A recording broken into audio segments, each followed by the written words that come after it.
Welcome back to OpenLebo.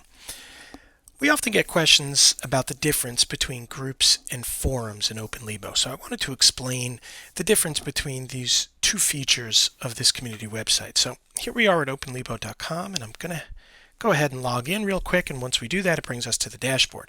And you'll see from the dashboard we have the ability to go to the forums or the groups right from the dashboard. We could also do that from up top in the navigation menu, groups and forums. They're always in that order up there.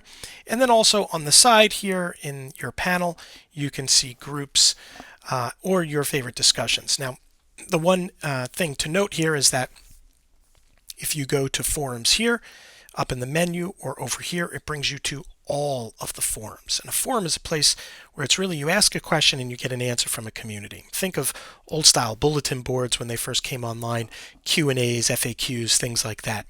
And if you use this one over here, these are discussions that you've taken a part in, not all of the forums, but the ones that you've taken a part in and you've favorited, ones that you want to be able to get quick access to. In a similar way, your groups, just groups that you're a member of, will be accessible through this panel as opposed to all these groups up here, which are all of the groups. So let's go there real quick. Now, we do have another video explaining what groups are and how to join groups and take part in groups. But if you go to the group section of the website, the idea of this is really just to organize OpenLebo around common topics. So we use groups where people might be a member of a certain group. So for an example, if we go to look at the schools, there's also subgroups to the group. And the subgroups consist of all the different schools that feed into the Mount Lebanon School District. So schools in general is the general overarching group, and then we have subgroups for all of the schools that feed into our school system. So if you wanted to just post something related to all schools, you would go to the feed of the group and you would just post something that relates to all schools. However, if you wanted to keep in touch with a very specific school, maybe a school that you're on the PTA or a school that your kids go to, you would join the subgroup just for that specific school. For example, I'm a member of Howe Elementary School. So rather than get notifications when the group updates, instead of getting notifications for every school, I'm just getting notifications for Howe Elementary School because that's the school that I'm affiliated with. So that's the way groups work. Now, groups have a lot of different features. You can click on the members button and see who the members of the group are. You can click on the feed, and this is essentially an activity feed, and this works very much like a group in a social network, except with where we start talking about the forums, which I'll get to in a moment. But you'll see here chronological feed, and if you were to add new things that you could share with the group, you click this button just like doing a status update. You could add formatting, you could add images, you could add GIFs, you could add emojis, you could add videos. So I can drop a video link in there and that'll render the video right in the post. And then this works in chronological order, and it also has a search button where you could search the feed. So if you wanted to see if anyone else had asked a specific question or posted something in the group, you could search there.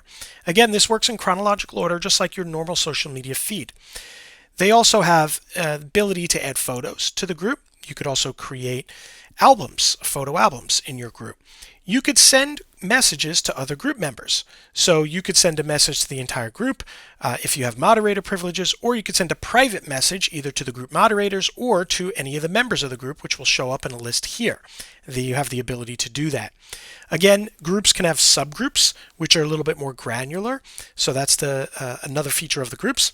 And then you could send invites. So you can invite, as a group member, other people around the network. So if you know somebody who's on the OpenLebo network but is not part of this group and you think they should be, you could find their information here in the list, add them, and then you could type a custom message to them. I've got caps on, I'll turn that off. You could type a custom message inviting them, click send, and then you'll be able to invite them to this group. You can also see pending invites, and you'll notice we just invited Charles Braden. Ariana Julie was there from a previous tutorial we did, and when those people join, you'll see them on the member list. If you're a moderator of a group, or if you created that group, you can manage it, and you'll be able to change things like the description, the title, the image, the profile, the cover, things like that. When you're a member of a group, it tells you up here, and if you ever find something wrong with a group and you want to report it, you can just report that group and the moderators will take a look. Now, one of the things that Groups also have our discussion forums, and each group has a discussion forum, but not every forum has a group. So I'll get into that in a few moments here, but here's what you need to know. A group is a place where people kind of collect and congregate online around a very specific thing or a topic or a neighborhood or things like a school. And inside of that group, you have the ability to have conversations, really short conversations, like through your feed, to which you can post quick replies and things like that. We also have discussion forums, and discussion forums are places where you ask questions and get answers from the community. These are not quick status updates. As you'll notice here, I'm in the schools group, and I've asked a couple questions of the community in the schools group.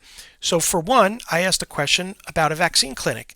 And the question I asked was, and this was posted a couple weeks ago, does anyone know when the vaccine clinics are starting for K through 12? And Jessica Sanders replied, they're holding the clinic on November 12th.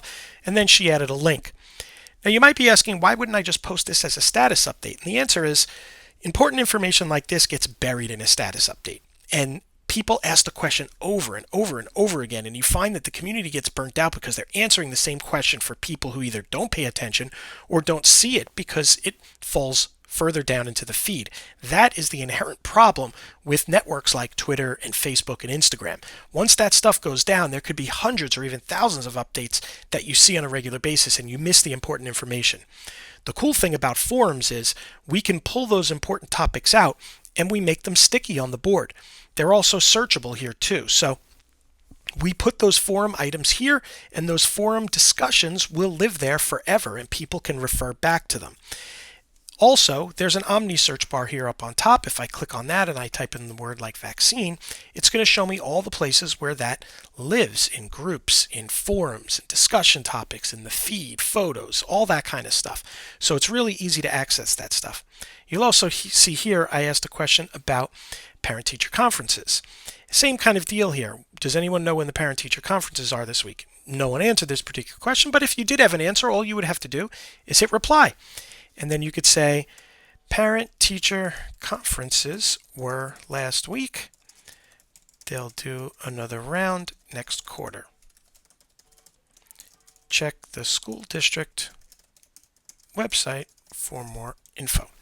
And then you could add a tag, or you can also click a checkbox to get notified if someone replies.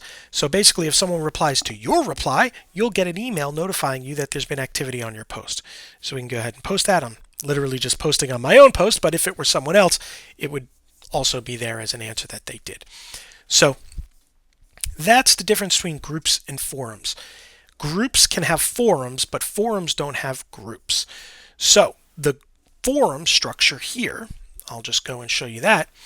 Community forums here are, you'll see, a place to ask questions, a place to find answers to those questions. So you'll notice that there are a lot of forums, and generally the forums match the groups, meaning each of the groups has a forum. But there are also a couple extra forums. So you'll see here, this is a forum just for moderators. You won't see that unless you're a moderator of the site.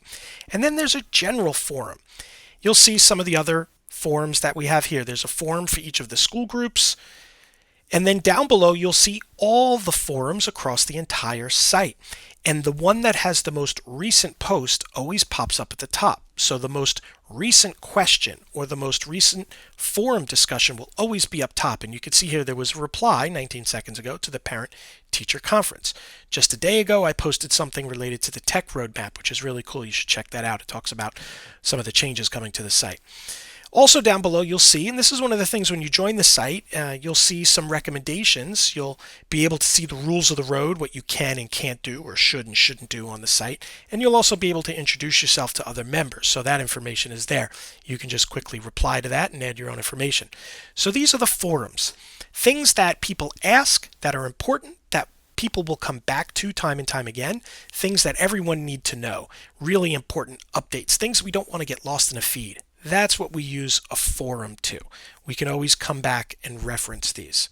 As opposed to a group, which is really just an online location where people congregate around a topic, like public works or recreation, things like that. So that's the difference between groups and forum. If you have any questions, shoot a note in the forums. If you put it in the wrong spot, we will move it to the right spot. If you ever have a question and you're not sure where to put it, just go to the general forum right there, and you will see a couple different areas here, and there's a subgroup, support, and how-to. So you could just post a new discussion here in the general forum, and one of the moderators will move it where it needs to be or answer it. Or if you know you specifically need support, you can just click here on the support and how-to forum, and you could post a question in the support forum. Another thing you could do is click on this little icon down here, and this will give you all the information about help groups that you need.